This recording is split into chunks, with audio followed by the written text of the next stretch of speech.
I think life becomes so much easier for and when you do. Yes, not too many people do it. The people who don't start without it honestly have always in my actress Trisha தன்னோட கர்ப்பம் திருமணம் விவாகரத்து பற்றி பேசியிருக்க video ஒன்று trend ஆயிட்டு இருக்கு.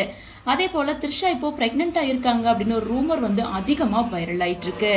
இது டிவிக்கு மற்றும் தளபதி விஜய் மேல இருக்க அரசியல் காழ்ப்புணர்ச்சி காரணமா பரப்பிட்டு இருக்காங்களா அல்லது வேற பிரச்சனையா அப்படின்னு ஏகப்பட்ட குழப்பங்கள் போயிட்டு இருக்கு. இன்னைக்கு தமிழகம் முழுசும் டிவி கூடைய கண்டன ஆர்ப்பாட்டங்கள் நடந்துட்டு இருக்கு. சாதிவாரி கணக்கெடுப்பு, சட்ட ஒழுங்கு சீர்கேடு, போதைப் பொருள் பழக்கம், விஜய் மக்கள் சந்திப்பு நிகழ்ச்சியை முடக்கரும் அப்படின்னு சொல்லி பல கரங்கள் முன்னிறுத்தி போராட்டம் பண்ணிட்டு இருக்காங்க. இப்படி அரசியல் ரீதியா பல பிரச்சனைகளை ஃபேஸ் பண்ணிட்டு இருக்க தளபதி விஜய் பர்சனல் லைஃப்லயும் விவாகரத்து, குடும்ப பிரச்சனை, நடிகை த்ரிஷா உடனான ரிலேஷன்ஷிப் பற்றி வந்துட்டு இருக்க செய்திகள் மற்றும் வதந்திகள் அப்படின்னு ரெண்டு பக்கமும் நிறைய சங்கடங்களை ஃபேஸ் பண்ணிட்டு இருக்காரு. அந்த வகையில நடிகை த்ரிஷா இப்போ பிரெக்னெண்டா இருக்காங்க அப்படின்னு மிகப்பெரிய ரூமர் ஒன்று அதிகமா பேசப்பட்டு இருக்கு. இந்த ரூமர்ல கொஞ்சம் கூட லாஜிக்கே இல்ல அப்படின்னும் அரசியல் காழ்ப்புணர்ச்சி காரணமா பரப்பிட்டு இருக்காங்க அப்படின்னு சொல்லிட்டு இருக்காங்க. இன்னொரு பக்கம் த்ரிஷா தன்னோட திருமண உறவு கர்ப்பம் பற்றி பேசியிருக்க வீடியோ ஒன்று வைரல் ஆயிட்டு இருக்கு.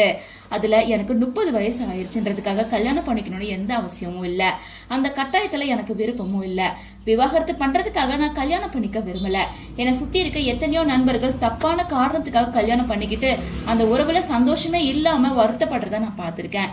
நிச்சயமா எனக்கு ஏத்த சரியான ஒரு நபர் கிடைச்சா மட்டும் நான் கல்யாணம் பண்ணிப்பேன். அப்படி அமையலன்னா நான் இப்படியே தனியா இருக்கிறதால எனக்கு எந்த கவலையும் இல்ல. எனக்கு தேவை ஒரு நல்ல துணை மட்டும்தான். கல்யாணம் அப்படிங்கறது எனக்கு 2ஆம் பட்சம்.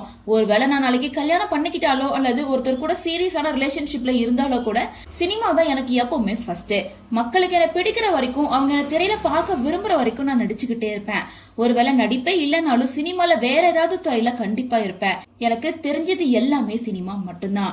கல்யாணமோ கர்ப்பமா இருக்கிறதோ இல்ல குழந்தை போறப்போ நடக்கும்போது சினிமா வாழ்க்கையில கொஞ்சம் ஸ்லோ ஆகலாம். ஆனா 14 வருஷமா இண்டஸ்ட்ரியில நான் நிலைச்சு நிக்கிறது சாதாரண விஷயம் இல்ல. இனிமே வர காலங்கள்ல வெறும் மாஸ் படங்கள், காதல் படங்களை மட்டும் நடிக்காம உலகம் முழுசும் கவனிக்கப்படுற மாதிரி ரொம்ப வித்தியாசமான படங்கள்ல நடிக்கணும்னு ஆசைப்படுறேன் அப்படின்னு த்ரிஷா சொல்லியிருக்காங்க. இது த்ரிஷா கொடுத்த இன்டர்வியூ தான். ஆனா அவங்க நடிகர் தனுஷோட கொடி படத்தில் நடிச்சப்பவே இன்டர்வியூ கொடுத்திருக்காங்க. ஆனா தற்போது த்ரிஷாவோட பர்சனல் லைஃப் பற்றி பல விதமான பிரச்சனை போயிட்டு இருக்கிறதால அவங்களோட லைஃப் பிளான் இப்படிதான் இருந்திருக்கு. இனிமே அவங்க சினிமால நடிப்பாங்களா, திருமணம் பண்ணுவாங்களா, உண்மையிலே இப்ப அந்த நிலைப்பாட்டோட தான் இருக்காங்களா அப்படின்னு ரசிகர்கள் கமெண்ட் பண்ணிட்டு இருக்காங்க. சோ உண்மையிலே த்ரிஷாவோட இந்த பிளானை பத்தி நீங்க என்ன நினைக்கிறீங்க? உங்களோட ஒப்பீனியனை கமெண்ட்ஸ் மூலமா ஷேர் பண்ணுங்க.